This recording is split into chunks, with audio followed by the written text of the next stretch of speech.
الأتقياء وسيد المرسلين خاتم النبيين محمد وعلى آله وأهل بيته وصحبه أجمعين.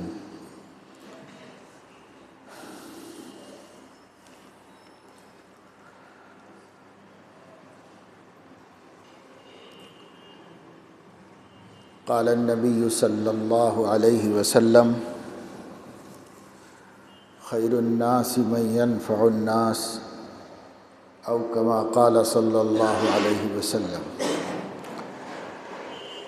قابل احترام علماء کرام، حفاظ کرام، آپ سب لوگ اللہ تعالیٰ کی توفیق سے کتاب و سنت کے حامل ہیں اور اس کی خدمت میں لگے ہوئے ہیں.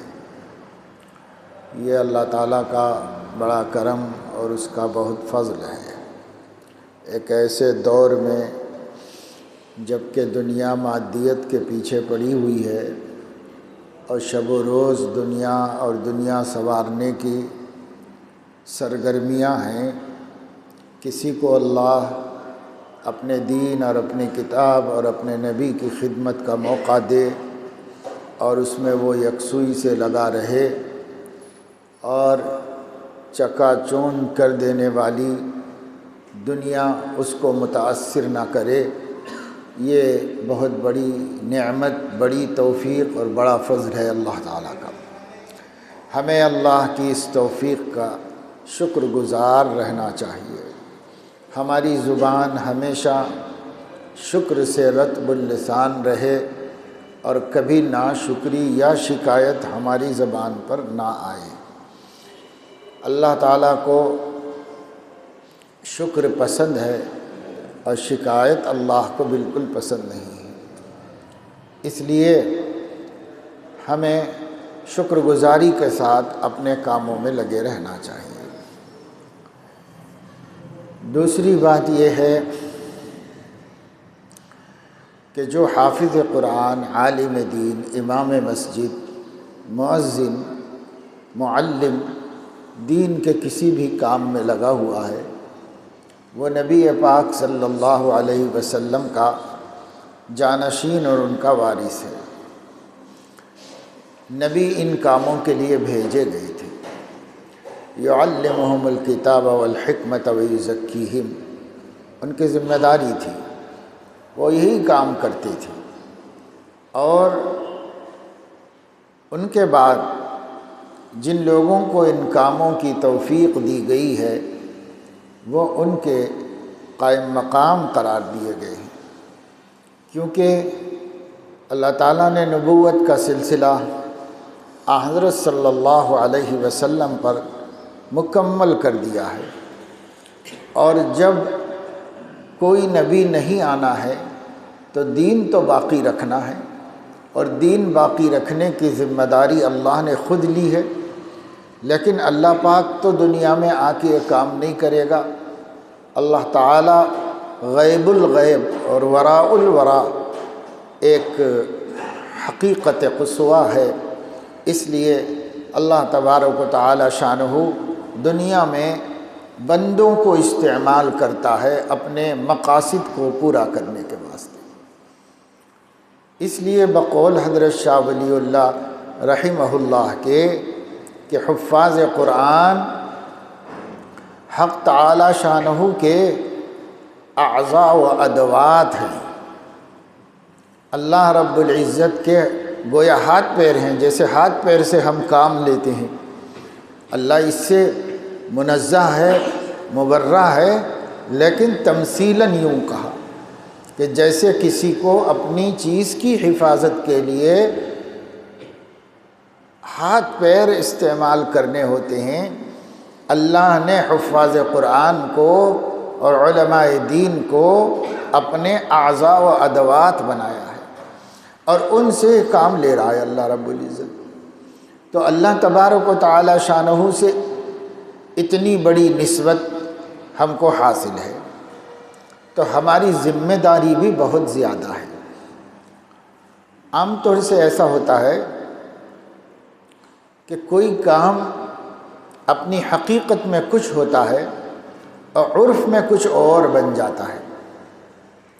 یہ جتنی خدمتوں سے ہم لگے ہوئے ہیں، مدرسے کی خدمت ہو، مسجد کی خدمت ہو، خطابت کی خدمت ہو، امامت کی خدمت ہو، تعظیم کی خدمت ہو، یا مکتب میں بچوں کو دین ایمان سکھانے، قرآن پڑھانے کی خدمت ہو، یہ سب خدمتیں فی الحقیقت نبوت کی ذمہ داریوں کو پورا کرنے کی ایک ایسی ذمہ داری، ایسا فریضہ ہے جو اللہ نے ہمیں اس کی صلاحیت دے کر ہم پر لازم کر دیا ہے۔ تو یہ دین کی خدمت ہے، مگر عرف میں امامت جو ہے ذریعہ معاش بن گیا، عرف میں اذان کہنا ذریعہ معاش بن گیا، عرف میں یہی سمجھا جاتا ہے کہ بھائی یہ بھی ایک ذریعہ ہے رزق اور روزی کا، یہ بھی ایک ذریعہ ہے۔ تو اس عرف نے غلبہ پا لیا ہمارے دماغوں پر حقیقت کے اوپر۔ جو حقیقت تھی وہ صرف خدمت خلق تھی، خدمت دین، حفاظت دین، اشاعت دین، اصل تو وہی ہے، لیکن اس پر ایک تصور عام ہو گیا، اس تصور نے ہمارے اوپر غلبہ پا لیا، اور اسی وجہ سے ہم اس کے حوالے سے پریشان رہتے ہیں۔ حالانکہ پڑھا بھی ہے، قرآن حدیث جانتے ہیں، علماء تو جانتے ہیں بہرحال کہ جس نے علم دین کو ذریعہ معاش سمجھا اس نے بہت ہی غلط سودا کر لیا۔ تو یہ ذریعہ معاش کبھی نہیں رہا، کبھی نہیں رہے گا۔ اس کے ذریعے سے اگر آدمی کو کچھ دنیا مل گئی تو وہ ضروریات کا تکفل ہے، مگر ذریعہ نہیں۔ کرنا چاہیے جن لوگوں کے ہاتھ میں مسجد کا انتظام ہے، مدرسے کا انتظام ہے، مکاتب کا انتظام ہے، ان کو خدام دین کی معاشی مالی خدمت کرنا چاہیے اور وسعت ظرفی سے کرنا چاہیے، لیکن یہ ان کا فرض ہے، ہمارا فرض نہیں۔ ہمارا فرض یہ ہے کہ یہ ذمہ داری ہماری آخرت کا مسئلہ ہے، قیامت کے دن ماخوذیت اور مسئولیت کا مسئلہ ہے، اس لیے ہم تو اپنے رب کی چاکری کر رہے ہیں، ملازمت کر رہے ہیں، نوکری کر رہے ہیں، اپنے مولا کی خدمت کر رہے ہیں۔ بس یہ ہماری نیت ہونی چاہیے، یہ ہمارا جذبہ ہونا چاہیے۔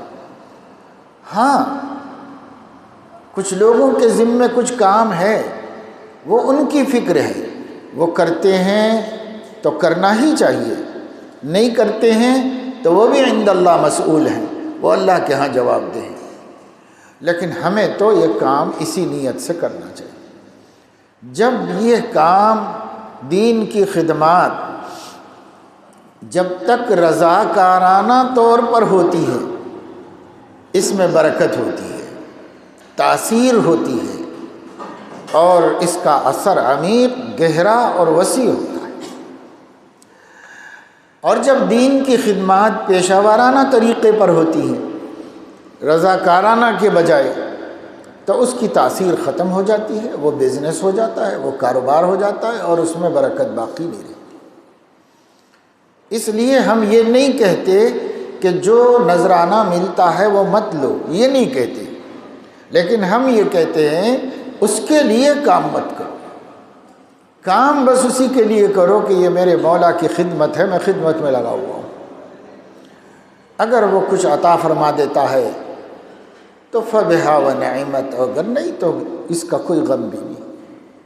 جذبہ یہی ہونا چاہیے اور اسی طرح کام کرنا چاہیے، اور یہ یقین مانے کہ جو مخلص محض اللہ کے لیے اس کے دین کا کام کرتا ہے، کبھی نہ رسوا ہوتا ہے اور نہ کبھی اللہ تعالیٰ اس کو کسی آزمائش مالی میں مبتلا فرماتا ہے۔ اللہ تعالیٰ سے بڑھ کر غیور کوئی نہیں، اللہ کی غیرت اس کو گوارا نہیں کرتی۔ اس لیے اللہ رب العزت بڑا خیال رکھتے ہیں۔ بس یہ ہے کہ اللہ کی مشیت یہ ہے کہ خدام دین میں قناعت ہو، تعیش نہ ہو۔ اتنا نہیں دیتے کہ ہم عیش و عشرت کر سکیں، روزی تو اللہ ہی بانٹتے ہیں نا۔ اللہ رب العزت اللہ یبسط الرزق لمن یشاء ویقدر۔ اہل دنیا کا کیا حال ہے؟ فریحوا بالحیات الدنیا وما الحیات الدنیا فی الآخرۃ الا متاع۔ وہ ایک بے حیثیت چیز سے خوش ہو گئے ہیں، اسی پر راضی ہو گئے ہیں۔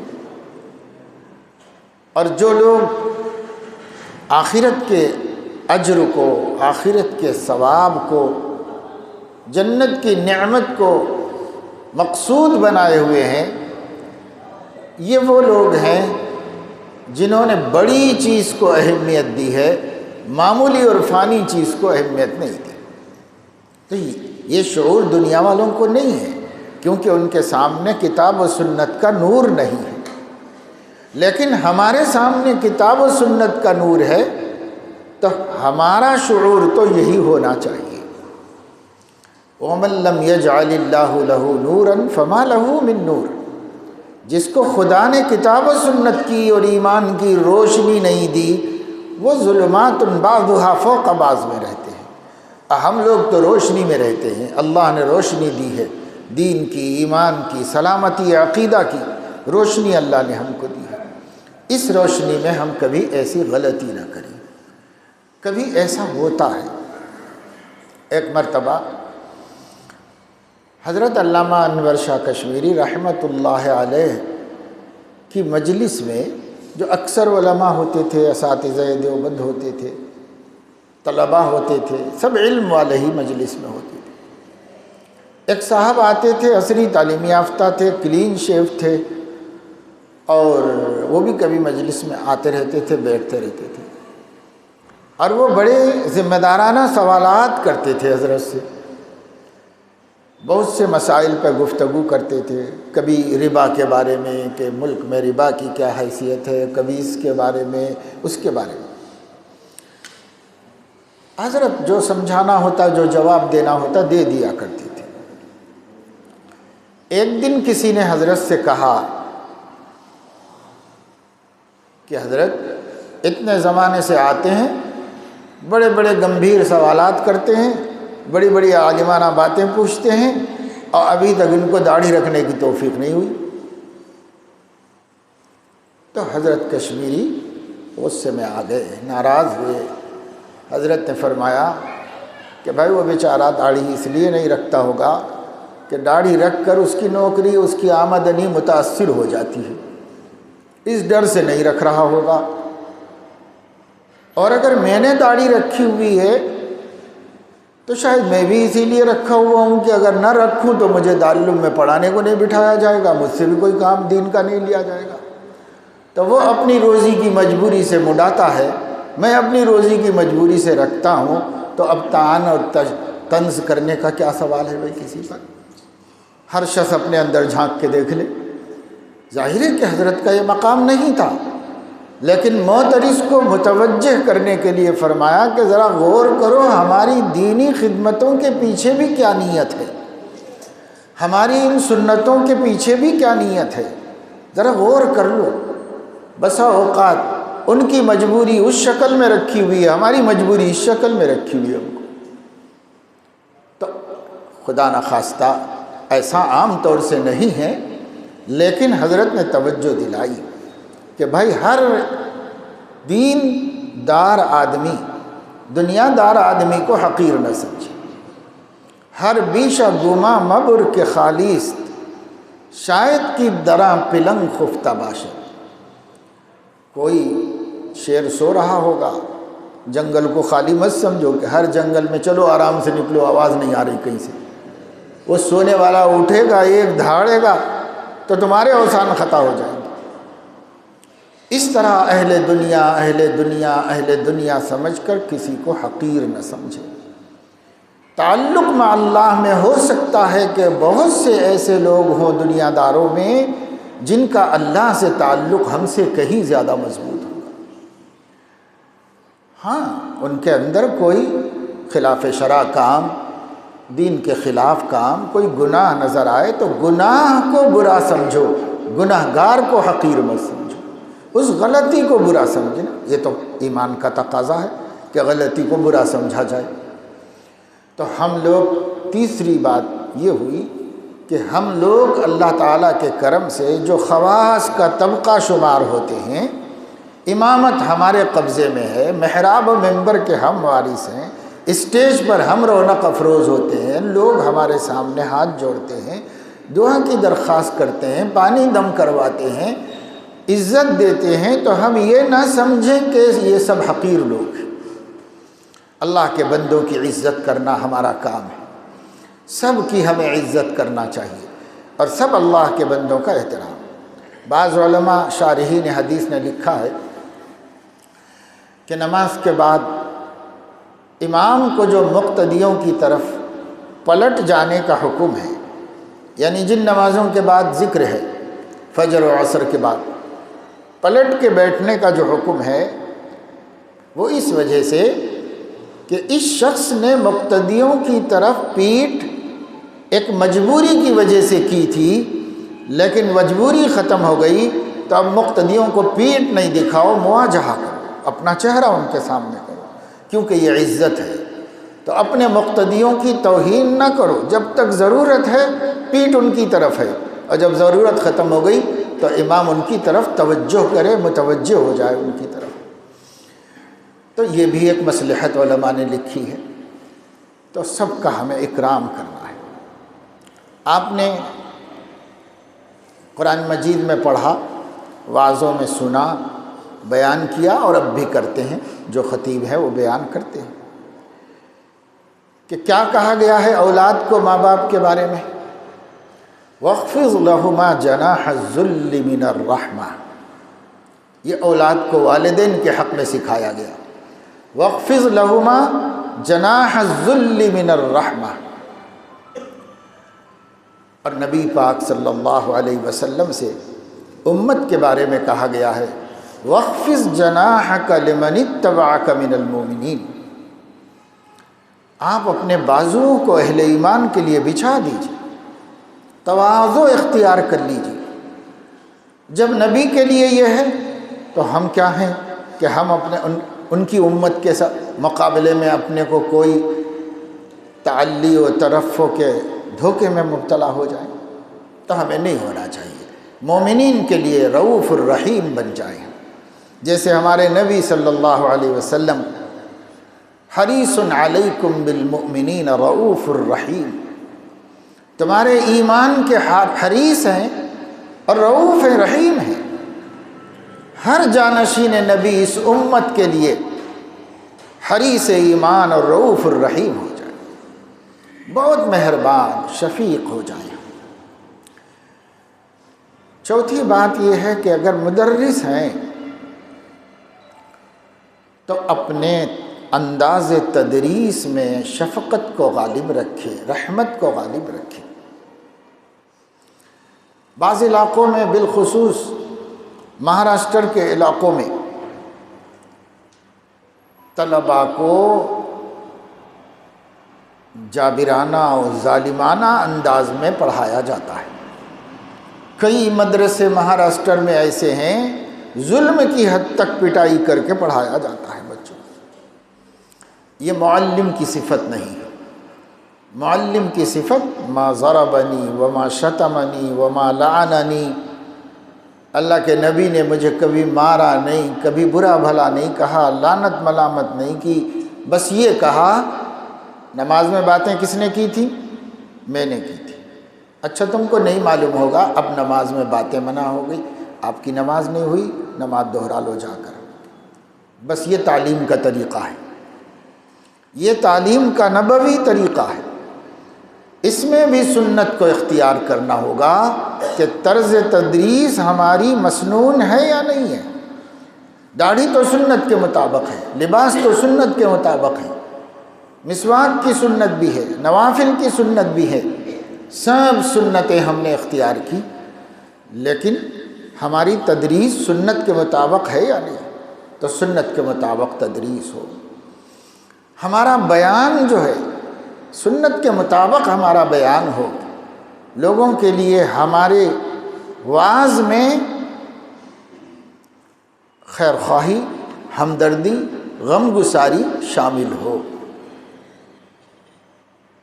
تو اس کو بھی ہمیں سیکھنے کی ضرورت ہے، کیونکہ بہت سے احباب پڑھاتے بھی ہوں گے، اس لیے میں نے یہ بات بتائی، نہیں تو اپنے مدرس دوستوں کو بتائیے جو مدرسوں میں پڑھاتے ہیں، بڑا شہر ہے، یقیناً مدرسے بھی ہیں اور یقیناً مدرسین بھی ہیں، تو اپنے ساتھیوں کو بتائیے کہ شفقت والی تدریس مسنون ہے اور غضب والی تدریس غیر مسنون ہے، خلاف سنت ہے، اسے ہمیں چھوڑ دینا چاہیے، ترک کر دینا چاہیے۔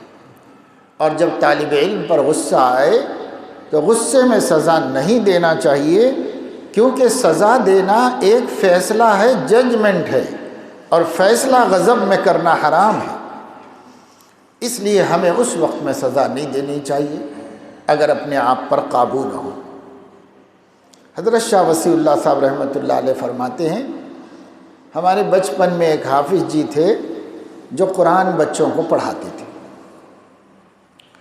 اور ان کے پاس ایک چھڑی رہتی تھی، بیت کی چھڑی، کبھی کبھی پٹائی کرتے تھے بچوں کی، لیکن جب بھی وہ کسی بچے کی پٹائی کرتے تو چھڑی اٹھا کر ایک اپنی ران پہ مارتے تھے، ایک اس کو مارتے تھے، ہمیشہ کا یہ معمول تھا ان کا۔ تو کسی نے کہا کہ یہ کیا طریقہ ہے آپ کا، لوگ تو ڈائریکٹ سے مارنا شروع کر دیتے، آپ ادھر ایک مارتے ہیں ادھر ایک مارتے ہیں، یہ کیا طریقہ ہے؟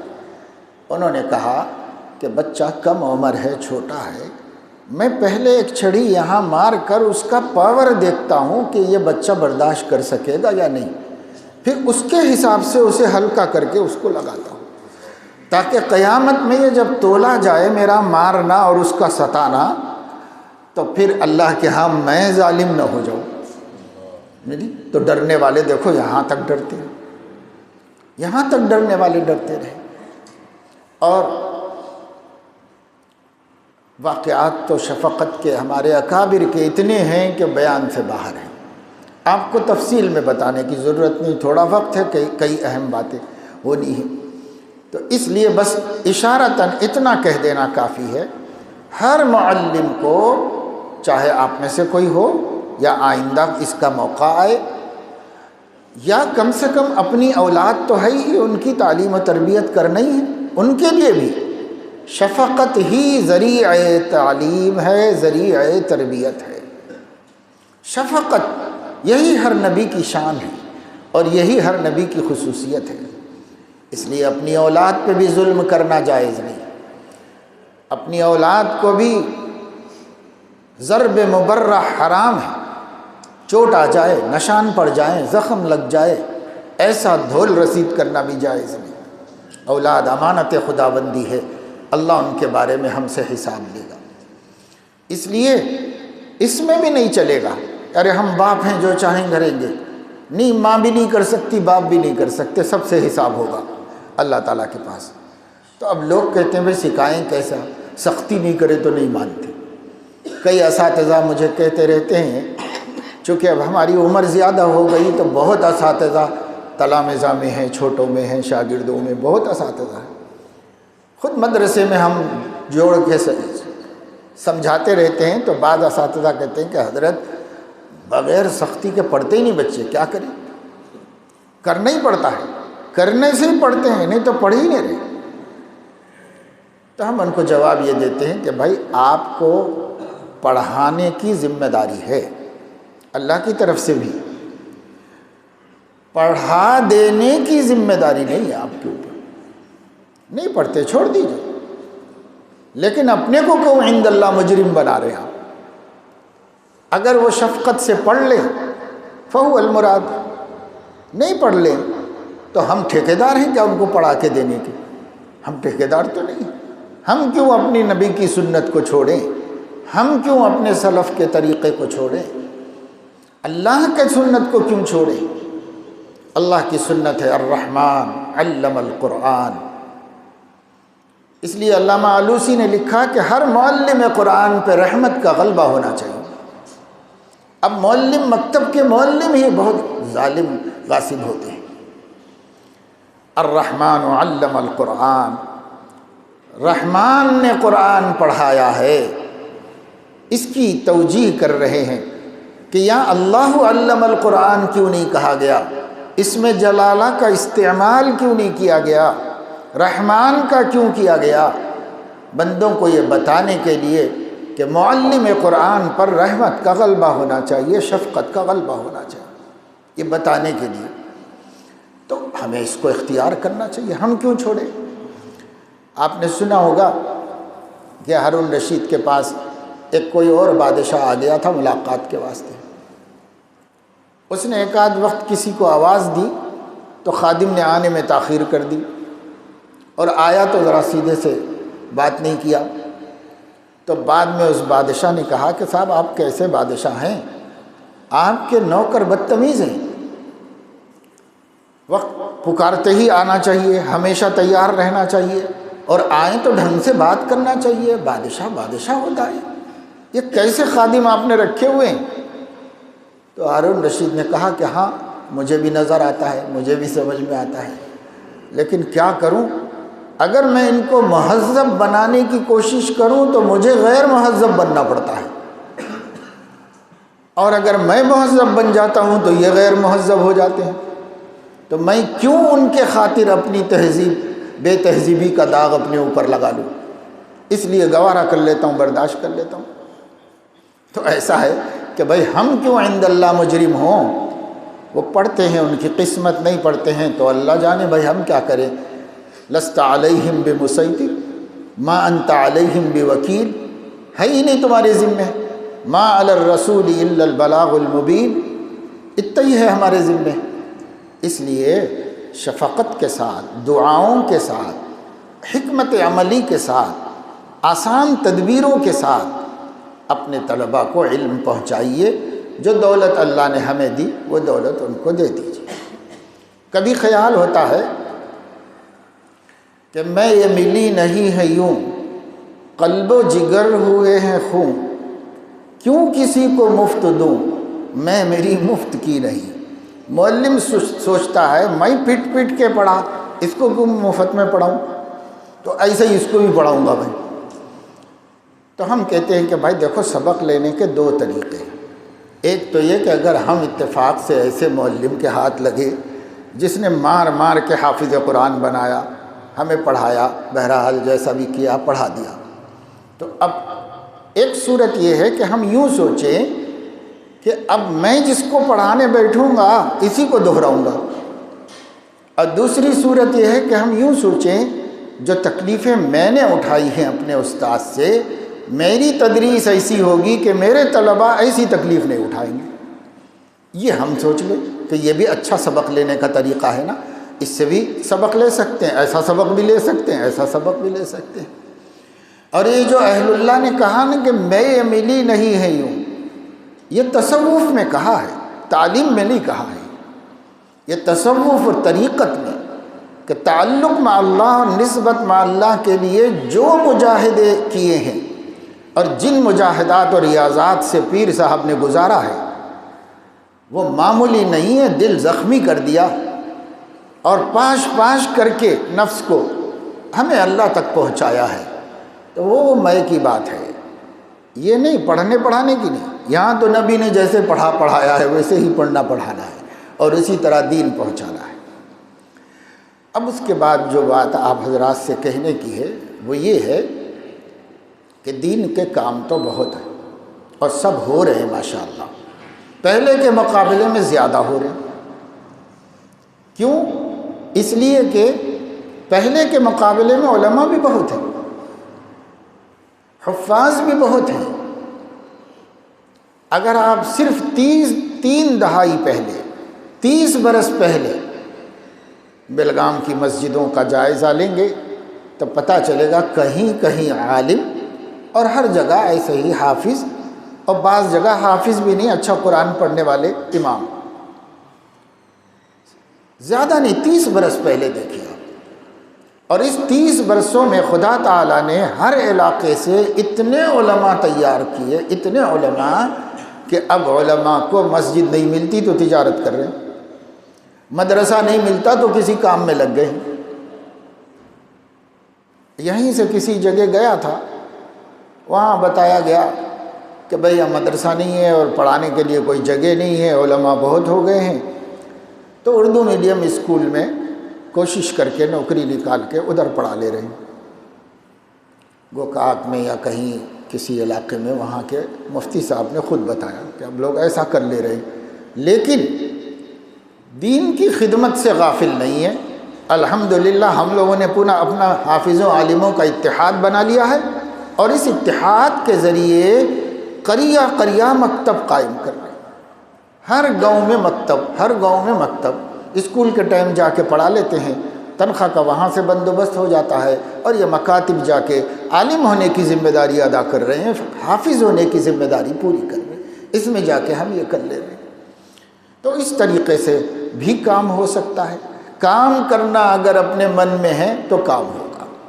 تو اس دور میں علماء کی تعداد بہت ہے، حفاظ کی تعداد ان سے بھی کہیں زیادہ ہے، کام بھی ہو رہا ہے، لیکن کام میں وہ تاثیر نہیں ہے جو تاثیر پہلے کے تھوڑے علماء نے کر کے دکھائی۔ آج ہمارے ذہن میں یہ آتا ہے کہ جب پرانے بزرگ علماء ہیں تو اکثر جگہ پر ایسا بھی ہے کہ نوجوان اور جونیئر علماء کی صلاحیتوں کے برابر بھی صلاحیت ان کی نہیں ہے، یعنی علمی قابلیت، پڑھانے کی استعداد وغیرہ پہلے کے بہت سے علماء کی نہیں ہے، بعض کی ہے بھی، بعض کی ہے بھی نہیں، اور ہماری اتنی اچھی تقریر بھی نہیں کر سکتے، ہمارے اتنا وسیع مطالعہ بھی نہیں ہے۔ تو خیال ہوتا ہے کہ بھائی یہ لوگوں نے کیا کام کیا، یہ لوگ اگر سرگرم ہوتے، کام کرتے، محنت کرتے تو بہت کام ہو سکتا تھا، ایسا نفس میں خیال آتا ہے جونیئرز کے۔ لیکن یہ خیال صحیح نہیں۔ جس ماحول میں وہ لوگ فارغ ہو کر آئے، اس ماحول کی پراگندگی، عقائد کی خرابی، فکری بے اعتدالی، بدعات، خرافات، طرح طرح کی مشرکانہ نظریات، اسی سے اٹی بھری ہوئی تھی مسلم آبادیاں۔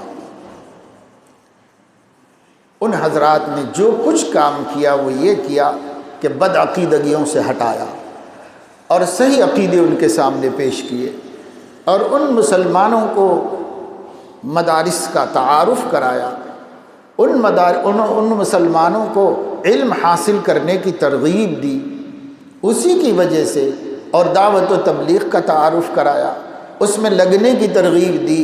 ان کا یہ کام بہت بڑا کام ہے۔ اس کے نتیجے میں لوگوں کو دین کا شوق پیدا ہوا، اور اس کے نتیجے میں لوگ مسجدوں سے جڑے، تبلیغ سے جڑے، مدرسوں سے جڑے، اپنے بچوں کو حافظ بنایا، اپنے بچوں کو عالم بنایا، تو ہم اتنے علماء اب نظر آ رہے ہیں۔ تو ان کے کاموں کا دل کی گہرائی سے اعتراف کرتے ہوئے، ان کی خدمتوں کی قدر کرتے ہوئے، یہ سمجھ کر چلنا چاہیے۔ اکثر لوگ جو یہاں جس عمر کے بیٹھے ہوئے ہیں ان کو یہ سمجھ کر چلنا چاہیے، سب سیاہ ریش ہیں، سفید ریش اس میں نہیں ہے ہمارے اکابر۔ تو آپ سب کو یہ سمجھ کر چلنا چاہیے کہ حل انہوں نے چلایا ہے، بیج ہم ڈال رہے ہیں، اس کے اندر کھیتی ہم اگا رہے ہیں، لیکن کام محنت کا تو وہی تھا بھائی، بنجر زمین کو کھیتی کے قابل بنایا، تو بڑا کام تو وہ کرے۔ اس لیے بڑوں کے قدردار رہیں، ان کی عزت کریں، ان کی دعائیں لینے کا اہتمام کریں، اور خود میدان عمل میں پوری قوت کے ساتھ اتریں، اور اللہ کی دی ہوئی جوانی، اللہ کی دی ہوئی صلاحیت، اللہ کی دی ہوئی علمی قابلیتیں، اللہ کا دیا ہوا قرآن، یہ سب امت میں تقسیم کرنے اور پھیلانے کے واسطے میدان میں اتر جائیں۔ اس لیے اس کا کام کریں۔ ہم بزرگوں سے بھی کہا کرتے ہیں عام طور سے کہ اللہ پاک نے ہر ایک کو ایک عمر دی ہے، ایک میدان دی،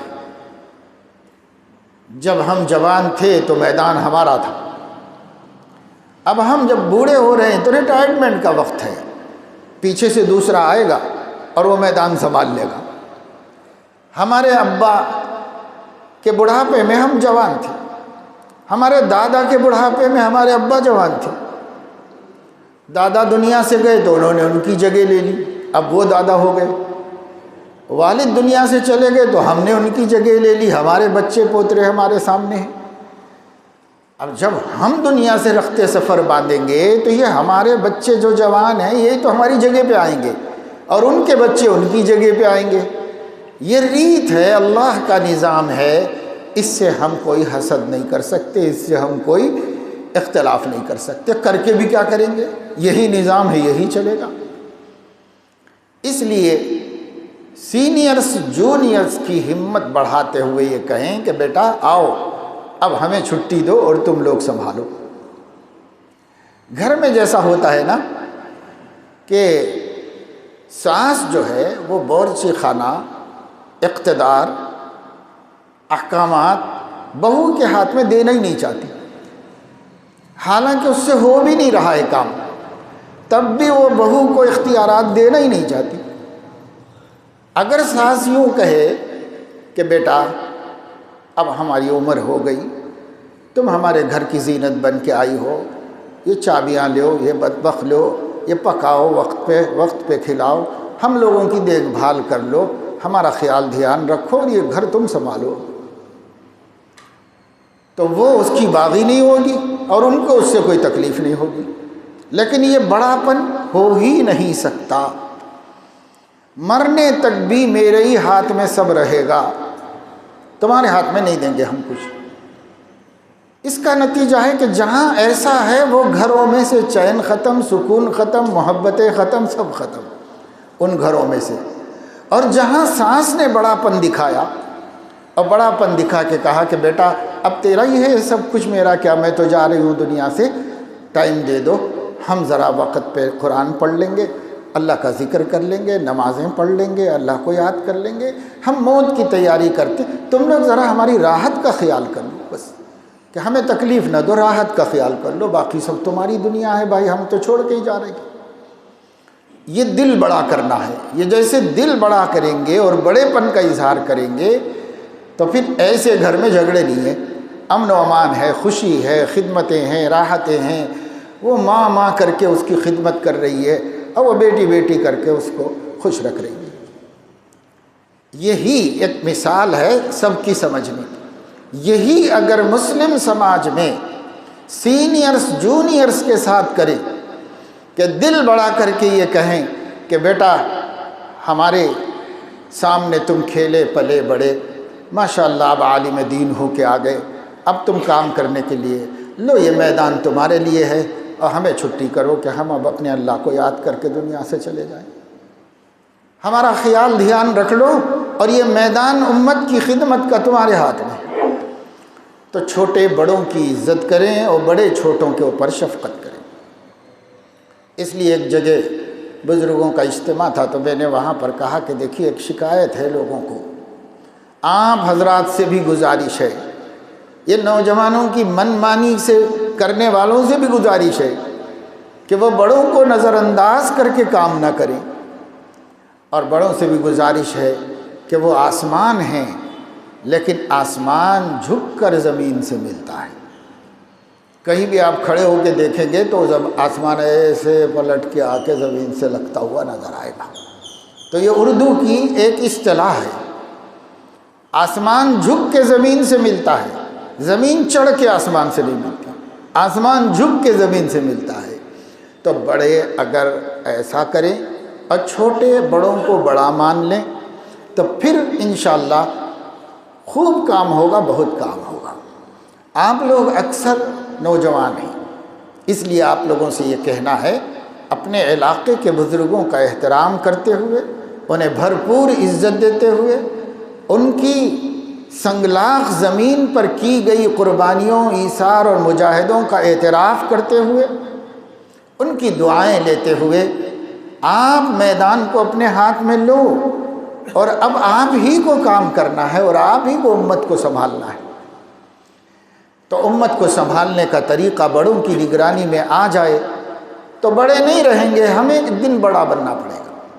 مثل مشہور ہے نا عربی زبان میں، کبرنی موت الکبرا، بڑوں کا گزر جانا مجھے بڑا بنا دیا، اب سر پہ اتنی بڑی ذمہ داری آ گئی کہ سمجھ میں نہیں آ رہا کیا کرنا چاہیے۔ لیکن جس چھوٹے نے بڑے کی نگرانی میں بڑے بننے کا سلیقہ سیکھ لیا، جب وہ بڑا بن جائے گا تو خود ہی سنبھالے گا امت کو۔ تو یہ ہمارے اندر ہونا چاہیے۔ آخری بات، ضروری بات جو ہے وہ یہ ہے کہ اس وقت ملت اسلامیہ ہندیہ کو جو سب سے بڑی ضرورت لاحق ہے، جس کے ہر امتی پیاسی ہے، بھوکی ہے، وہ ہے بنیادی دینی عقائد اور دینی تعلیم کا انتظام۔ یہ اس وقت کی سب سے بڑی ضرورت ہے۔ اکابر تو یہ فرما رہے ہیں کہ مدرسہ اگر بند کرنا پڑے تو بھی کرو، مگر مکتب قائم کرو۔ یہ وقت کا تقاضا ہے۔ مدارس ہونے چاہیے کیونکہ وہ حفاظت گاہیں ہیں، دین اسلام وہیں پر حفاظت کیا جاتا ہے۔ مدارس کے اندر ہی قرآن کی حفاظت ہوتی ہے، مدارس کے اندر ہی حدیث کی، فقہ کی حفاظت ہوتی ہے۔ علوم اسلامیہ کا چراغ بجھ جائے گا اگر مدارس کا سسٹم فیل ہو جائے گا۔ اس لیے مدرسہ چلنا چاہیے، لیکن بقدر ضرورت مدارس پر اکتفا کرنا چاہیے۔ اگر واقعی ضرورت کافی سوچنے پر سمجھ میں آئے کہ یہاں ایک مدرسہ کھولنے کی ضرورت ہے تو مدرسہ کھولیے، اور اگر اتنی ضرورت نہیں ہے تو مکاتب پر اپنی صلاحیتوں کو صرف کیجیے، مکاتب کو لگائیے۔ اور ہر مدرسہ 20 سال سے رابطہ مدارس اسلامیہ دارالعلوم دیوبند نے حضرت پیر طلحہ صاحبزادہ شیخ الحدیث رحمہ اللہ کے ایک لیٹر کو، جو انہوں نے رابطہ مدارس کو لکھ کے بھیجا تھا پیر طلحہ صاحب نے، اس لیٹر کی بنیاد پر 20 سال سے دارالعلوم دیوبند کا رابطہ مدارس پورے ملک کے مدارس سے تقاضا کر رہا ہے کہ اپنے مدرسے کی آمدنی کا 10% کم سے کم مکاتب پر صرف کریں۔ بھائی اتنے مدرسین کو آپ تنخواہ دے رہے ہیں، 5 مکتب کے مدرسین کو بھی دو، انکم تو ہے۔ لیکن اس پر عمل شاید و باید ہی کہیں ہو رہا ہے۔ میں کرناٹک ہی کے بنگلور کے قریب ایک مدرسے میں گیا تو مدرسہ تو خیر اچھا خاصا بنا ہوا ہے، 100-125 بچے ہمیشہ مدرسے میں نظر آتے ہیں، پڑھتے ہوئے نظر آتے ہیں، ماحول بھی اچھا ہے۔ جب بھی جاؤ، دن میں، رات میں، دوران سفر میں، کبھی نماز پڑھنے رکتا ہوں، کبھی آرام کے لیے رکتا ہوں، ہمیشہ ہی بچے کام میں لگے ہوئے ڈسپلن سے نظر آتے ہیں، تو وہ بھی اچھا ہے۔ صفائی ستھرائی بھی اعلیٰ معیار کی ہے، کہیں کوئی تنکا، کوئی کچرا، کوئی کاغذ پڑا ہوا پورے کیمپس میں نہیں نظر آئے گا۔ لیکن سب سے بڑی بات جو مجھے پسند آئی، وہاں کا بالکل سیدھا سادہ بھولا بھالا محتمم ہے، دوڑ کے آ جاتا ہے گاؤں سے، جب اس کو پتہ چلے کہ کوئی عالم آ گئے ہیں، کوئی مہمان آ گئے، خود بھاگ کے آ جاتے ہیں۔ انہوں نے بتایا کہ 75 مکتب دیہاتوں کے اندر ہم چلاتے ہیں، ہمارا مدرسے سے بڑا کام مکاتب کا کام ہے، نیٹ ورک بنا لیا ہے پورے اطراف و اکناف میں، ہر گاؤں میں ہمارا مکتب چلتا ہے، اور وہ مدرسہ اس کی پابجائی کرتا ہے، اخراجات اٹھاتا ہے، اور مدرسہ ہی سب چلاتا ہے۔ تو اب کتنے مدرسے ہیں جو تعلقے میں مدرسہ ہے، کیا وہ اپنے تمام قرایا کا احاطہ نہیں کر سکتا؟ تعلقے کے مدرسے کو قرایا کا احاطہ کرنا چاہیے، اور ڈسٹرکٹ کے، سٹی کے مدرسے کو اپنے محلے کا احاطہ تو کر لینا چاہیے، جس محلے میں مدرسہ ہے۔ ایسا نہ ہو جو آنکھیں آپ کی بھی دیکھی ہوگی، بعضوں کی نہیں دیکھی ہوگی، کہ اگر کوئی ام المدارس دارالعلوم دیوبند جا کر دیوبند کی بستی میں سروے کرے تو بے انتہا جاہل موجود ہیں. ایسے موجود ہیں جن کو قرآن تک پڑھنا نہیں آتا، ایسے نوجوان موجود ہیں جو نماز تک نہیں پڑھتے، دین نہیں معلوم، ایمان عقیدہ نہیں معلوم. ایسے لوگ ملیں گے آپ کو ام المدارس کے زیر سایہ. یہ ایک حقیقت ہے، بولنے میں کوئی حرج نہیں. ہمیں کیا ایسا ہی نقشہ بنانا ہے مدرسے کا، یا اس کا برعکس کرنا ہے کہ مدرسہ اپنے اطراف و اکناف کے لیے سایہ رحمت ہو جائے، مدرسہ اپنے پورے محلوں کے واسطے ہدایت کا سبب ہو جائے. قرآن کی تعلیم بچے بچے کو آتی ہے، چاہے وہ مدرسے میں داخلہ نہ لے، لیکن اپنے گھر ہی کے اندر اسکول جاتا ہو، کسی میڈیم میں پڑھتا ہو، اور پڑھتی ہو لڑکی قرآن صحیح پڑھ سکتی ہو، عقیدہ صحیح بتا سکتی ہو. اتنا کرنا کیا اس مدرسے کے ذمے نہیں ہے؟ اس مدرسے کے ذمے ہے. لیکن یہ جب ہی ہوگا جب مکاتب پر دھیان دیں گے. مکاتب سے پھر مدرسہ بھی مضبوط ہوگا. اس لیے کہ اگر آپ 50 مکاتب چلاتے ہیں تو مکتب میں پڑھانے والا مدرس بچوں کو جب قرآن پڑھائے گا، دین سکھائے گا، تو وہاں پڑھنے والے 50 مکاتب میں اگر 10 بچے بھی پڑھ رہے ہوں تو 500 طلبہ پڑھ رہے ہیں. 500 میں ہر سال کم سے کم 10 بچوں کو تو دینی تعلیم کے لیے تیار کر سکتا ہے. تو خود یہ بچے آپ کے مدرسے میں آئیں گے. تو اب مدرسوں کو بچے نہیں مل رہے، یہ مسئلہ بھی ختم ہوگا اور مدرسوں کو طلبہ ملیں گے. اس کی طرف دھیان اور توجہ دینے کی ضرورت ہے کہ مکاتب کا سسٹم درست کیا جائے. حضرت مولانا مدراسی صاحب نے ایک مرتبہ میرے سے خود کہا براہ راست کہ ایک طالب علم نے مجھ سے کہا کہ میرا نکاح پڑھا دیجیے، اور وہ دیوبند قصبے کے گاؤں کا تھا. تو میں گیا پڑھانے کے واسطے، مسجد میں جا کے بیٹھ گیا. ابھی وہ نوشہ نہیں آیا تھا، ایک اور نوشہ آ گیا تھا، کسی اور کا بھی نکاح تھا تو وہ بھی آ گیا تھا. تو وہ آیا، اس کو لوگوں نے لا کر کے نماز پڑھائی سکھائی. اس کے بعد وہ بھی آ کے بیٹھ گیا. ہمارا جو طالب علم تھا وہ ابھی آیا نہیں تھا. تو میں نے اس نوجوان سے جو نکاح کرنے کے لیے آ کے مسجد میں بیٹھا ہوا تھا، تو میں نے اس سے پوچھا کہ تم نے نماز تو پڑھ لی، کیا تمہیں نماز پڑھنی آتی ہے؟ تو اس نے کہا کہ نہیں. کہا کیا عمر ہے؟ کہا 26 سال ہے. نماز نہیں پڑھنی آتی؟ تو نہیں پڑھنی آتی مجھے. اچھا کلمہ طیبہ سناؤ. تو کلمہ طیبہ نہیں معلوم مجھے، کلمہ شہادت نہیں معلوم مجھے.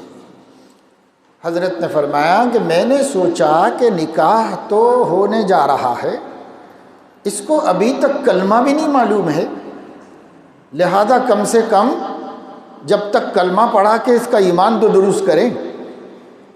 تو اتنے بڑے نائب محتمم دارالعلوم دیوبند کے اس کو اشہد ان لا الہ الا اللہ پڑھا کر، معنی سمجھا کر، 2-4 مرتبہ کہلوا کر، اس کی زبان سے کہلوا کر یہ تعلیم چلتی رہی. پھر آنے والے آ گئے اور حضرت نے نکاح پڑھا دیا.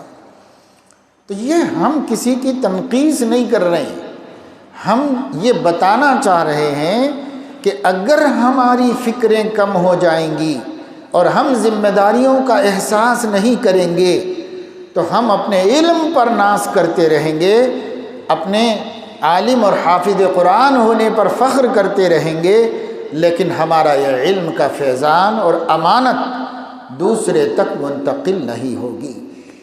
ان اللہ یأمرکم ان تؤدوا الامانات الی اہلہا. اللہ تمہیں حکم دیتا ہے کہ مطلق سب امانت ہے. آپ جانتے ہیں، علماء جانتے ہیں، شان نزول خاص ہوگا لیکن حکم عام ہے. امانت حقدار تک پہنچا دو بھائی. آپ کے پاس قرآن امانت ہے، آپ کے پاس تجوید امانت ہے، آپ کے پاس علم امانت ہے، یہ امانت حقداروں تک پہنچاؤ۔ حقدار کون ہیں؟ یہ ہماری امت کے بچے بچیاں ہیں، یہ اس کے حقدار ہیں، ان تک پہنچاؤ اس کو۔ حضرت علیہ السلام مدینے کے بچوں کا ایمان بھی درست کرتے تھے، مدینے کے بچوں کا قرآن بھی سنتے تھے۔ حضرت علیہ السلام یہ کام کرتے تھے، ہمیں بھی یہ کام کرنا ہوگا۔ تو مکاتب کو عام کرنا وقت کی سب سے بڑی ضرورت ہے۔ میں نے کل رات میں وہاں پروگرام میں کہا کہ حضرت مولانا علی میاں کا ایک ملفوظ سنایا تھا، 35 سال پرانا ملفوظ ہے۔ حضرت مولانا علی میاں رحمۃ اللہ علیہ نے فرمایا، ملک کے جو موجودہ حالات میں ملک کی ایک مخصوص لابی کی طرف سے جو مسلم کشی اور اسلامی تہذیب کے خاتمے کی پلاننگ ہو رہی ہے، اس کو اچھی طرح سمجھنے کے بعد میں تمام علماء سے کہتا ہوں اور تمام عوام الناس سے کہتا ہوں کہ مکاتب کا جال پھیلا دو اور مسلم بچوں کو دینی تعلیم بقدر ضرورت دینے کا اہتمام کرو۔ ان مکتبوں کے قیام کے واسطے ذاتی گھر بیچ کر کرائے کے گھر میں رہنا پڑے تو اس کی بھی ایثار کرو، اس کا بھی قربانی کرو اور یہ مکتب چلاؤ۔ اتنی بڑی بات حضرت فرما گئے اور آج اس کی اہمیت سمجھ میں آ رہی ہے۔ اویس زمانہ حضرت قاری صدیق احمد صاحب رحمۃ اللہ علیہ حیدرآباد تشریف لائے تو ہر مسجد میں جہاں بیان کیا یہ فرمایا کہ لوگوں مکتب کھولو، مسجد مسجد مکتب کھولو، گلی گلی مکتب کھولو، گھر گھر مکتب کھولو، آگے چل کے پچھتاؤ گے اگر یہ کام نہیں کرو گے۔ وہ بھی میں 30-35 سال پہلے ہی کی بات بتا رہا ہوں۔ اس اثنا میں بہت موقع ہمیں ملا تھا، لیکن جیسی توجہ مکاتب کی طرف کی جانی چاہیے تھی ہم نے نہیں کی۔ اب جب کہ ہمارے سامنے مسلم بچیوں کے مرتد ہونے کے واقعات آ رہے ہیں، اب جب کہ ہمارے سامنے مسلم نوجوانوں کی فکری ارتداد کی باتیں آ رہی ہیں، کس قدر الحاد ایجوکیٹڈ طبقے میں آ چکا ہے، اللہ کے بارے میں، نبی کے بارے میں، قرآن کے بارے میں مشکوک ہو گئے ہیں تعلیم یافتہ مسلمان مرد اور مسلمان عورتیں۔ چونکہ وہ طبقہ ہمارا مخاطب نہیں ہوتا ہے عام طور سے، تو ہمیں ان کے شکوک و شبہات کا پتہ بھی نہیں۔ وہ بارود کے ڈھیر پر زندگی گزار رہے ہیں کہ کب ایمان رہے گا اور کب ایمان غارت ہو جائے گا۔ اتنے شک ہیں خدا رسول کے بارے میں، قرآن کی صداقت کے بارے میں۔ ایک تعلیم یافتہ ایجوکیٹڈ خاتون نے، لڑکی نے مجھے واٹس ایپ کے اوپر سوال بھیجا اور یہ پوچھا کہ آپ بڑے عالم ہیں اور واعظ کہتے ہیں، نصیحت کہتے ہیں، میں یہ جاننا چاہتی ہوں کہ قرآن خدا کی کتاب ہے، اس کا کیا ثبوت ہے؟ میں یہ جاننا چاہتی ہوں۔ ایک مسلم تعلیم یافتہ گھرانے کی لڑکی جن کے آباء و اجداد سب مسلمان ہیں، آج کالج کلچر کی وجہ سے، بے دینوں کی صحبت میں رہنے کی وجہ سے، انٹرنیٹ کے ذریعے پیدا کیے شکوک و شبہات سے متاثر ہو جانے کی وجہ سے ایک 20-22 سال کی مسلم ایجوکیٹڈ لڑکی یہ پوچھتی ہے کیا ثبوت ہے کہ قرآن خدا کی کتاب ہے؟ اب آپ بتائیے کہ کیا حال مسلمانوں کا ہو رہا اور کیا حال ہو رہا ہے عوام الناس کا، غریبوں کا؟ تو وہ زناکاری میں، نشہ خوری میں، طرح طرح کی بدعقیدگیوں میں، بدکاریوں میں مبتلا ہیں اور ان پہ کوئی رحم کھانے والا نہیں۔ ایک علاقے میں قادیانیوں کے آنے کا پتہ چلا تو ہم لوگ نکلے تحفظ ختم نبوت کے تحت، اپنا توشہ باندھ کے کہ آج کا دن پورا گاؤں میں گزار کے آئیں گے۔ 2-4 علماء تھے، ہم گاڑی سے، راستے میں فجر پڑی، چھوٹا گاؤں تھا۔ جب گاؤں میں ہم داخل ہو رہے تھے تو گاؤں میں سے ایک ویان نکل کے آ رہی تھی۔ اس بیان کے اندر عیسائی ننس اور مرد بیٹھے ہوئے تھے، عیسائی عورتیں اور عیسائی مرد اس میں بیٹھے ہوئے تھے، 2 4 5، اور بیان کے اوپر سامنے لکھا ہوا تھا سلم کیئر یونٹ، پسماندہ علاقوں کو دیکھ بھال کرنے والی جماعت۔ اس وقت ہم لوگوں نے آپس میں غور کیا، دیکھیے ہماری رفتار اور ان کی رفتار، ان گاؤں والوں کا ایمان بچانے کے لیے ابھی ہم داخل نہیں ہوئے ہیں، یہ لوگ ایمان غارت کر کے نکل رہے ہیں، ہماری رفتار کیا ہے، ان کی رفتار کیا ہے، کام کریں۔ اب پھر ان کے کتنے یونٹ ہیں، اعلیٰ تعلیم یافتہ لوگوں کو بھٹکانے کا الگ ہے، ایجوکیٹڈ لوگوں کے لیے الگ ہے، جاہلوں کے لیے الگ ہے، تاجروں کے لیے الگ ہے، اور یہ سلم ایریا چھوٹے چھوٹے گاؤں کے گنوار لوگوں کو عیسائی بنانے کا بھی ایک انہوں نے یونٹ بنا رکھا ہے۔ اور ہمارے آپس کی مخاصمتوں سر پھٹول نے ہمیں کوئی بھی تنظیم بنانے کا موقع نہیں دیا۔ جو ہماری پرانی تنظیمیں تھیں وہ ٹوٹ کر بٹ کر ٹکڑے ٹکڑے ہو کر الگ ہو گئی، اور دشمن متحد ہو کر ہمارے ایمان پر حملے کر رہا ہے، ہماری قوم کے دین ایمان کو برباد کر رہا ہے۔ ہمیں اب دل بڑا کرنا پڑے گا، ہمارے اندر وسعت ظرفی پیدا کرنی پڑے گی۔ سب لوگ جس کو جو کام کرنا ہے کرو بھائی، لیکن اس سے اونچے ہو کر ہم سب ملت ہیں اور اپنے نبی کی ملت کو بچانا اپنی ذمہ داری سمجھتے ہیں۔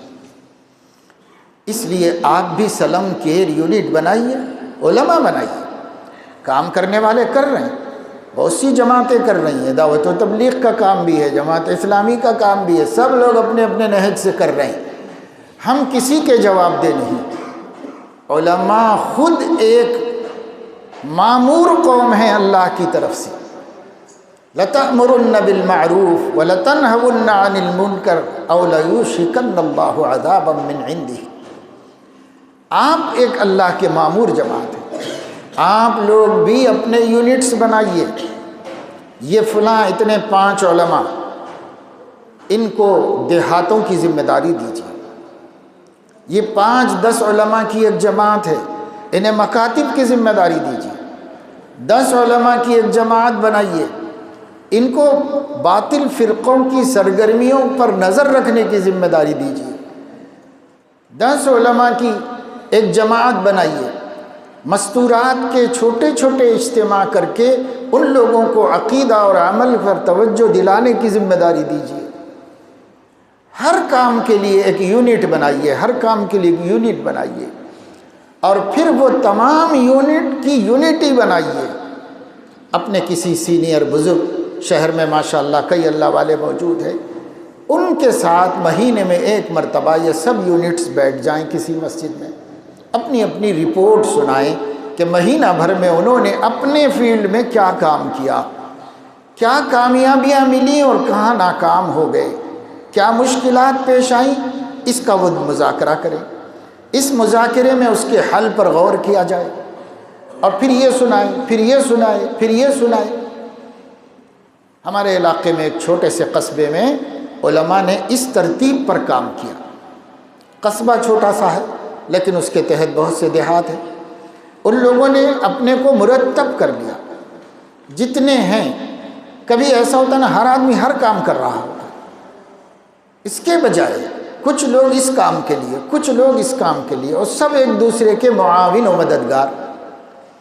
حضرت محی السنہ شاہ ابرار الحق صاحب رحمۃ اللہ علیہ فرمایا کرتے تھے کہ پورا ریلوے ملا کے ایک محکمہ ہے، جو ٹکٹ بیچتا ہے وہ بھی ٹرین کو چلا رہا ہے، اور جو ٹکٹ چیک کرتا ہے وہ بھی اسی محکمے کا فرد ہے، جو ٹرین چلا رہا ہے وہ بھی اسی محکمے کا فرد ہے، جو گارڈ ہے آخری ڈبے میں وہ بھی اسی محکمے کا فرد ہے، جو لائن میکر ہے پٹریاں درست کرتا رہتا ہے وہ بھی اسی محکمے کا فرد ہے، سب کو ملا کر ریلوے کہا جاتا ہے۔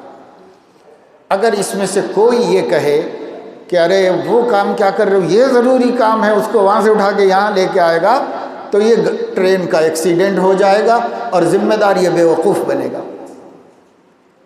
اس لیے ٹکراؤ نہیں، تصادم نہیں، تقابل نہیں، تفاضل نہیں، ہر کام کی اہمیت کا اعتراف کر کے ہر کام کے لیے لوگوں کو کھڑے ہونا چاہیے، اور علماء کو تمام دین کے محاذوں پر سرگرم عمل ہو جانا چاہیے، تب جا کر انشاءاللہ جو RSS کے گندے منصوبے ہیں سب فیل ہو جائیں گے۔ آج فلسطینیوں نے ہمیں بتا دیا کہ مٹھی بھر مسلمان کھڑے ہو جائیں تو دنیا کی سپر پاورز کو خاک چاٹنے پر مجبور کر دیں۔ ایمان کو لے کر کھڑے ہو جاؤ، توکل علی اللہ کے ساتھ کھڑے ہو جاؤ۔ کبھی تاریخ میں پڑھا کرتے تھے آپ، لیکن آج آپ کی آنکھیں دیکھ رہی ہیں۔ فضائے بدر پیدا کر فرشتے تیری نصرت کو، اتر سکتے ہیں گردوں سے قطار اندر قطار، اب بھی اتر سکتے ہیں، پر یہ ہم لوگوں کا انتشار ختم ہونا چاہیے، اتفاق، اتحاد، محبت اور خلوص پیدا ہونا چاہیے۔ دب الیکم داء الامم من قبلکم الحسد والبغضاء، یہ پورے سماج میں اگرچہ آ جائے لیکن خدام دین میں نہیں آنا چاہیے۔ کوئی کسی سے حسد نہ کرے، کوئی کسی سے عداوت و بغض نہ رکھے، ہر ایک دوسرے کے کام کا اعتراف کرے، ہر ایک دوسرے کے عیوب کی پردہ پوشی کرے۔ اللہ فی عون العبد ما کان العبد فی عون اخیہ، اللہ تعالی اپنے بندے کی مدد میں رہتا ہے جب تک کہ وہ بھائی کی مدد میں رہتا ہے، اور اللہ تعالیٰ اپنے بندوں کے عیوب پر پردہ ڈال کے رکھتا ہے جب تک کہ وہ اپنے بھائیوں کے عیوب پر پردہ ڈال کے رکھتا ہے، الا یہ کہ کوئی عقیدے کے اعتبار سے امت کو نقصان پہنچا رہا ہو، تب ہم کسی کی رعایت نہیں کریں گے، لیکن باقی اس سے ہٹ کر سب ایک مسلک، ایک مشرب، ایک فکر، ایک امت ہے، سب مل کر محنت کریے، انشاءاللہ تعالی آپ کو 10 برس نہیں چاہیے، آپ صرف 3 سال میں پورے شہر کے دینی بساط کو پلٹ کے رکھ دیں گے آپ۔ لیکن علماء متحد ہو کر طے کر لیں کہ ہمیں ایک سسٹمیٹک کام کرنا ہے، اور کام پہ سب لگ جائیں اور سب لوگ اپنے اپنے محاذ کو سنبھال لیں، پھر دیکھیے انشاءاللہ کتنا کام ہوگا۔ ضرورت نہیں ہے کسی اور کی امت کو بچانے کے واسطے، آپ جتنے بیٹھے یہ بہت ہیں امت کو بچانے کے واسطے، اس پورے ضلع کو تبدیل کر دینے کے لیے۔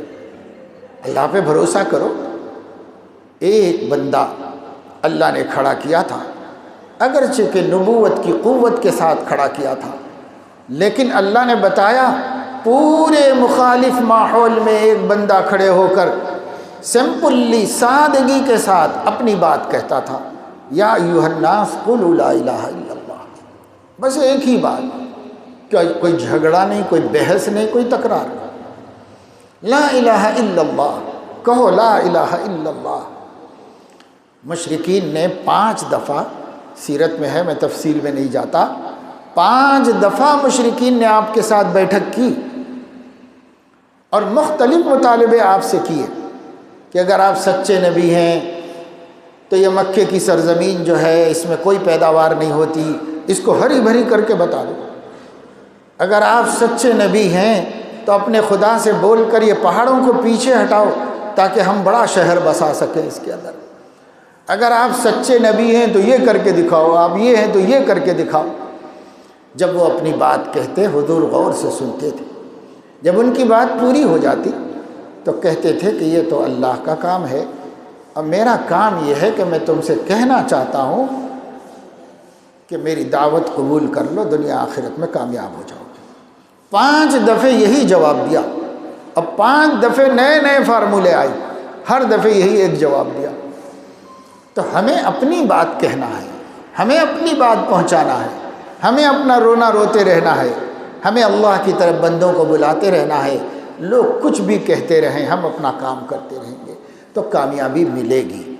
امت ہمیں قبول کرتی ہے نہیں کرتی کوئی بات نہیں، لوگ مخالف بنتے ہیں موافق ہوتے ہیں کوئی بات نہیں، کام کرنا ہے، کام کرنا ہے، کام کرتے ہوئے مر جانا ہے۔ ایک بندہ بھی نہ مانے تو کامیاب ہم، لیکن ایسا نہیں ہوگا، بہت بندے مانیں گے اور بہت بندوں کی ہدایت ہوگی، اصلاح ہوگی۔ اس وقت میں بہت اچھا ماحول ہے، اور آپ کے شہر میں لوگوں سے مل کر اندازہ ہوا، اور اس سے پہلے بھی کئی دفعے حضرت قطب الدین ملا رحمہ اللہ کی حیات میں ان کی دعوت پر بھی آنا ہوا، اور کئی جگہوں پر حضرت لے کے گئے، اطراف اکناف میں بھی لے کے گئے، گاؤں میں بھی کچھ پروگرام کروائے۔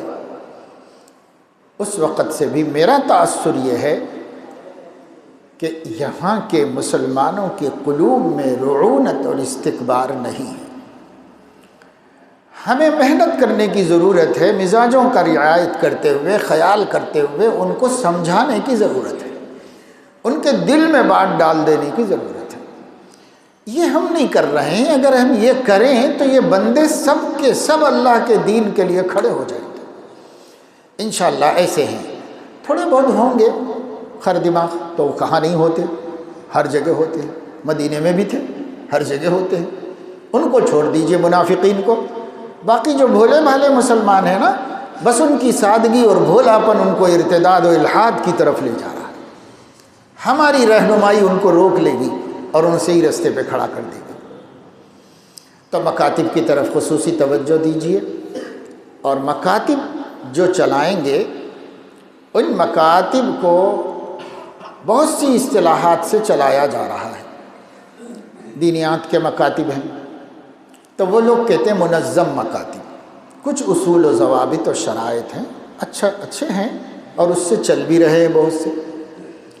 جمعیت علماء نے بھی ایک باقاعدہ نصاب بنایا ہے، اور انہوں نے بھی منظم مکاتب کی سفارش کی ہے کہ یونیفارم ہو اور بستہ ہو اور یہ ہو اور وہ ہو اور فیس ہو اور کتابیں ہوں۔ کتابیں بھی بڑی قیمتی چھاپ دی ہیں، ان کی بھی کتابیں بڑی قیمتی ہیں۔ تو یہ منظم مکاتب جہاں چل سکتے ہوں چلائیں، ہم اس کے خلاف نہیں۔ لیکن ایک اور اصطلاح بنائیے، اور وہ ہے مؤثر مکاتب۔ جہاں بھی مکتب چل رہا ہے کتنی سادگی سے اور بے سر و سامانی سے چل رہا ہو، مگر اثر کے اعتبار سے مؤثر ہو۔ مؤثر ہونے کا کیا مطلب؟ بقدر ضرورت تجوید سے قرآن پڑھنا آ جائے۔ بہت سے مکتب میں کیا کر رہے ہیں لوگ، بچے اس لائق ہی نہیں ہیں، سلم ایریے کے ہیں، غریب ہیں، اور آپ دعوت الحق کے معیار پر تجوید پڑھانا چاہتے ہیں۔ آپ جو ہے کسی سبا عشرہ کے قاری کے معیار پر پڑھانا چاہ رہے ہیں، تو ٹائم اسی میں جا رہا، اسی میں جا رہا، اسی میں جا رہا ہے سب۔ میرا ماننا یہ ہے، گو آپ اتفاق کریں نہ کریں، مؤثر مکتب اس کو کہیں گے جس کے اندر بقدر ضرورت تجوید سے قرآن پڑھنا آ جائے۔ جتنے سے نماز صحیح ہو جاتی ہے اتنا قرآن پہلے مرحلے میں آ جائے ان کو، بعد میں اور مرحلے ہیں، لیکن پہلے مرحلے میں چھوٹے چھوٹے بچوں کو قرآن بقدر ضرورت صحیح پڑھنا آ جائے۔ نماز میں پڑھی جانے والی کم سے کم 4 سورتیں حفظ ہو جائیں ان کو، چھوٹی چھوٹی صورتیں۔ اور ان بچوں کو آپ ایک حدیث ہفتے میں ایک حدیث پڑھائیں، ہفتہ بھر ایک دعا مسنون چھوٹی سی دعا یاد کرا دیں، اور ہفتے کے 7 دنوں میں سے ایک دن چھٹی ہوتی ہے، 6 دنوں میں سے بھی ایک دن چھوڑ کے صرف 5 ہی دن یہ سب پڑھائیں نصاب۔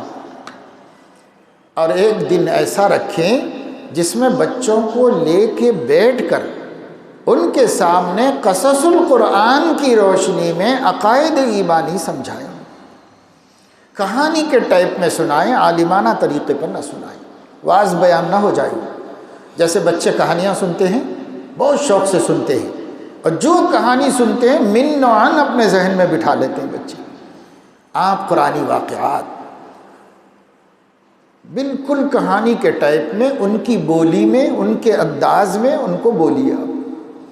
وہ کہانی ان کے دماغ میں بیٹھے گی، لیکن اس واقعے میں اثر یہ ہے کہ ایمان مضبوط ہوگا، تعلق مع اللہ پیدا ہوگا۔ کیوں؟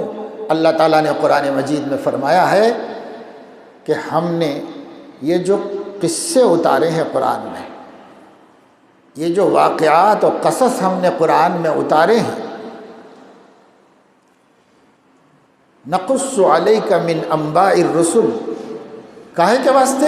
ما نثبت بہ فؤادک، کہ ہم ان قصوں کے ذریعے آپ کے دل کے عزیمت کو پختہ کرتے ہیں، آپ کے یقین کو بڑھاتے ہیں، اس کے لیے ہم یہ قصے اتارے ہیں۔ جو واقعات قرآنیہ نبی کی عزیمت کو جلا بخشنے والے تھے، وہ واقعات امت کو نہیں بخشیں گے۔ اس لیے قصص القرآن سے فائدہ اٹھائیے، یہ بچوں کو سناتے رہیے، بچوں کو، مگر بچوں کے انداز میں۔ وہاں ہم جہاں بیٹھ جاتے ہیں نا، جیسے عربی کے مدرسوں میں شکایت ہے آج کل کہ صاحب آسان نہ ہو بھی بخاری کی طرح پڑھا رہے ہیں آپ، تو بھائی یہ پرائمری ہے، پرائمری میں اور اس میں ہائی اسکول میں فرق نہیں ہوتا، فرق ہونا چاہیے۔ یہ بچے ہیں، بچوں کو سنانا، قصے سنانا، کہانیاں سنانا، انبیاء کے واقعات، وَاذْكُرْ فِي الْكِتَابِ إِبْرَاہِیم وَاذْكُرْ فِي الْكِتَابِ مَرْیَم وَاذْكُرْ فِي الْكِتَابِ إِسْمَاعِیل وَاذْكُرْ فِي الْكِتَابِ إِدْرِیس وَاذْكُرْ فِي الْكِتَابِ مُوسَىٰ وَاتْلُ عَلَیہم نَبَأَ ابْنَیْ آدَمَ بِالْحَقِّ وَاسْأَلْهُمْ عَنِ الْقَرْیَةِ الَّتِی کَانَتْ حَاضِرَةَ الْبَحْرِ وَاضْرِبْ لَهُم مَثَلَ الرَّجُلَیْنِ وغیرہ وغیرہ۔ کتنے قصے ہیں، پوری قصص القرآن دیکھ لیجئے، کتنے واقعات ہیں۔ ہر نبی کے تحت میں 20 واقعات ہیں، اور ہر واقعے سے ایمان مضبوط کیا جا سکتا ہے اور یقین بنایا جا سکتا ہے۔ اس لیے اس کا اہتمام کیا جائے، اس واسطے کہ اگر مکتب میں ذہن سازی نہیں ہو رہی ہے تو نصاب آپ کتنا بھی پڑھا دیں، ان بچوں کو اسکول ایجوکیشن کے برے اثرات سے بچنا ممکن نہیں ہوگا۔ اس لیے عقائد اسلام کو ان کی گوشت کی نسوں میں اور ان کے خون کے قطروں میں داخل کر دیجیے، بچپنے ہی کے اندر۔ اس کو ہم مؤثر مکتب کہتے ہیں۔ اس کے لیے میں ایک بات کہتا ہوں، عام طور سے بلکہ پورے ملک میں کہتا ہوں، اور یہی بات میں نے رابطہ مدارس اسلامیہ کے اجلاس میں بھی کہی، دارالعلوم دیوبند میں، کہ ہمارے ذہن میں ایسا آتا ہے کہ 3 عقیدے فوکس کیے جائیں: عقیدہ توحید، عقیدہ نبوت اور عقیدہ آخرت۔ امام ابن تیمیہ نے اس کو اسلام کے بنیادی عقائد قرار دیا۔ یہ 3 عقیدے، عقیدہ توحید، عقیدہ نبوت و رسالت اور عقیدہ آخرت، ان 3 عقیدوں پر فوکس کر کے ان کو گھٹی میں اتارنے کی کوشش کی جائے بچوں کے، مختلف ذریعوں سے، مختلف طریقوں سے۔ ایک یہ کام کرنے کا ہے ذہن سازی والے دن۔ دوسرا کام کرنا ہے 3 صفتیں بچوں کے اندر پیدا کر دیجیے: ایک معرفت رب، حب رسول، عظمت قرآن۔ یہ 3 ٹاپک پر ان کا ذہن بنائیے، ذہن سازی والے دن۔ یہ 6 کام کے لیے میٹیریل کہاں سے لائیں گے؟ تو احسن القصص، قصص الانبیاء اور قصص الاولیاء، انہی کو سنانا، اسی سے اخلاقیات پر محنت کرنا اور انہی سے ایمانیات پر محنت کرنا۔ تو یہ 3 عقیدے، 3 صفتیں اور 3 ذریعے، ان 9 باتیں ہم پیش کرتے ہیں مؤثر مکتب کے تصور کے واسطے۔ اور اس کے لیے قرآن بقدر ضرورت پڑھا دیجئے، کچھ مسئلے ضروری نماز روزے کے بھی سکھا دیجئے، وہ 5 دنوں میں کر لیجئے، اور 1 دن ذہن بنانے پر محنت کیجئے۔ جب تک یہ دماغ درست نہیں ہوگا، معلومات سے کچھ نہیں ہوگا۔ دل بدلنا چاہیے۔ دل گلستاں تھا تو ہر شے سے ٹپکتی تھی بہار، دل بیاباں ہو گیا، عالم بیاباں ہو گیا۔ اس دل کو مسلمان بناؤ، ہر بچے کے دل کو مسلمان بناؤ، ہر بچے کے دل کو سنت مصطفی پر لاؤ، اور قرآن کی عظمت بٹھاؤ، اور حب رسول بٹھاؤ، اور معرفت رب سکھاؤ۔ یہ سب کرنے کے لیے تھوڑی محنت کرنی پڑے گی، کام بڑھ جائے گا، فکر زیادہ لگے گی، لیکن نتیجہ بہت اچھا سامنے آئے گا ہماری۔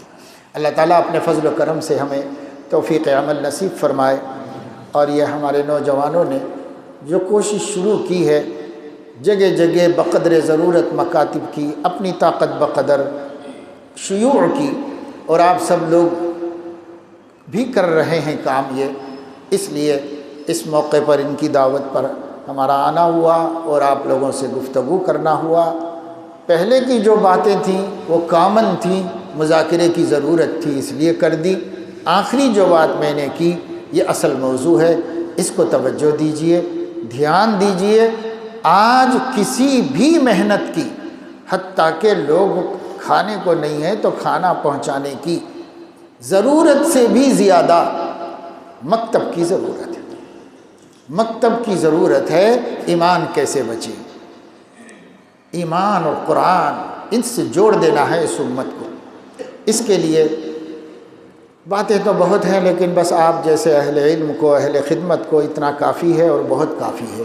اللہ تعالیٰ سب کو اپنی اپنی ذمہ داریاں سمجھنے کی توفیق عطا فرمائے۔ جو ہمارے پاس کام کر رہا ہے ہم اس کے مددگار ہو جائیں، اور جہاں کام کی ضرورت ہے ہم اپنی فکروں سے وہاں پر کام شروع کریں اور کام بڑھاتے چلے جائیں، بڑھاتے چلے جائیں۔ حضرت مولانا سلمان صاحب منصور پوری دامت برکاتہم، جو دینی تعلیمی بورڈ کے ناظم اعلیٰ ہیں، ملکی ناظم ہیں، حضرت نے تو ایک مرتبہ جب سروے کرائے تھے کہ صاحب پورے ملک میں سروے کرو کہ مکاتب کی کتنی ضرورت ہے، فارم کے ذریعے سے کروایا تھا۔ تو اس وقت میں ایک بات آئی کہ بھائی بعض بدعتی محلوں میں تو سروے بھی نہیں کرنے دے رہے۔ تو حضرت نے فرمایا کہ ان سے جا کے ملو، امام سے، اور ان سے کہو کہ ہم یہاں جمعیت کا کام کرنے نہیں آئے ہیں، ہم یہاں دیوبندیت پھیلانے نہیں آئے ہیں، ہم یہاں صرف ایک سروے کریں گے کہ بچوں کو مکاتب کی کتنی ضرورت ہے، اور وہ سروے لا کے آپ کو دے دیں گے، مکتب آپ کھول دیجئے، پڑھا لیجئے، آپ ہی انتظام کر لیجئے، ہم دخل نہیں دیں گے۔ فرمایا آج کے دور کا تقاضا یہ ہے کہ اتنی وسعت سے بھی کہ وہ کم سے کم سنی لوگوں کے مطابق ہی سیکھ لے، مگر ایماندار تو ہو جائے، دنیا کا مقابلہ کرنے کے قابل تو ہو جائے، اور اس ملک کی آئیڈیالوجی سے ٹکرانے کے قابل تو ہو جائے۔ تو ہم اس کے لیے اتنا بھی بڑا دل کرنے تیار ہیں، اور اپنے ہی علماء کے اگر ہم ساتھ نہ دے رہے ہوں تو پھر کیا ہمارا وقار ہے اور کیا ویلیو ہے ہماری؟ اس لیے ہم سب مل کر کام کریں۔ اللہ سب کو مل جل کر محنت کرنے کی توفیق عطا فرمائے۔ آمین۔ وآخر دعوانا الحمد للہ رب العالمین۔